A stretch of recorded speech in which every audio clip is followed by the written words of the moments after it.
ସାଙ୍ଗମାନେ ଆପଣଙ୍କ ପ୍ରିୟ ଧାରାବାହିକ ତୁ ରାଜା ମୁଁ ରାଣୀ ଆପଣମାନେ ଦେଖିବାକୁ ପାଇବେ ଏକ ଜବରଦସ୍ତ। ହଁ ସାଙ୍ଗମାନେ, ଆଜି ସମସ୍ତେ ଯେତେବେଳେ ଘରେ ଗହଳି ଚଳି ହେଇଥିବ ରାଜଙ୍କ ଘରେ, ସେତେବେଳେ ମଲ୍ଲିକା ଆଉ ସାରିକା ଏକା ସାଙ୍ଗରେ କଥା ହେଉଥିବେ। ସାରିକା କହିବ, ଦିଦୁ ସେ ରାନୀ କେମିତି ମୋ ରାଜଙ୍କ ସହ ଖୁସିରେ ଗପସପ ମାରୁଛି।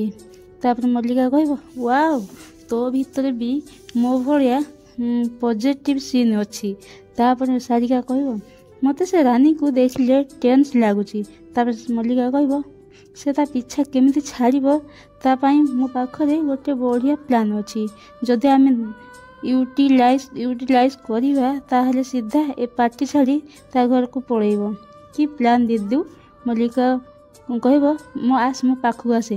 ତାପରେ ମଲ୍ଲିକା ସାରିକାର କାନରେ କିଛି ଫୁସଫୁସ୍ କଥା କହିବା, ଯାହାକି ସାରିକାକୁ ଏ ପ୍ଲାନ୍ଟା ଭଲ ଲାଗିଲା।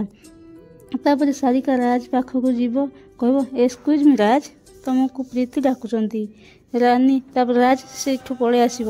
ତାପରେ ସାରିକା କହିବ, ରାନୀ ତମ ଫ୍ୟାମିଲି ସହିତ ମୋତେ ଦେଖା କରେଇବନି?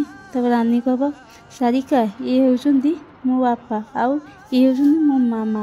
ସେତିକି ବେଳେ ୱେଟର ଜୁସ୍ ନେଇକି ଆସିବ। ତାପରେ ସାରିକା ତା ଗୋଡ଼ରେ ଛନ୍ଦିକି ଗୋଟେ ଗୋଇଠା ଦେବ।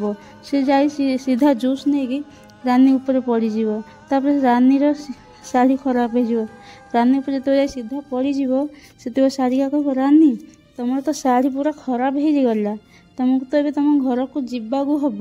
ରାନୀ ଏ କଥା କିଛି ବୁଝିପାରିଲାନି ଯେ ସାରିକା ଏମିତି ମୋତେ କ'ଣ କହୁଛନ୍ତି। ହଁ ସାଙ୍ଗମାନେ, ଆପଣମାନଙ୍କୁ କ'ଣ ଲାଗୁଛି ମଲ୍ଲିକା ସାରିକାର ପ୍ଲାନ୍ କ'ଣ କେହି ଜାଣିପାରିବେନି? ଆମକୁ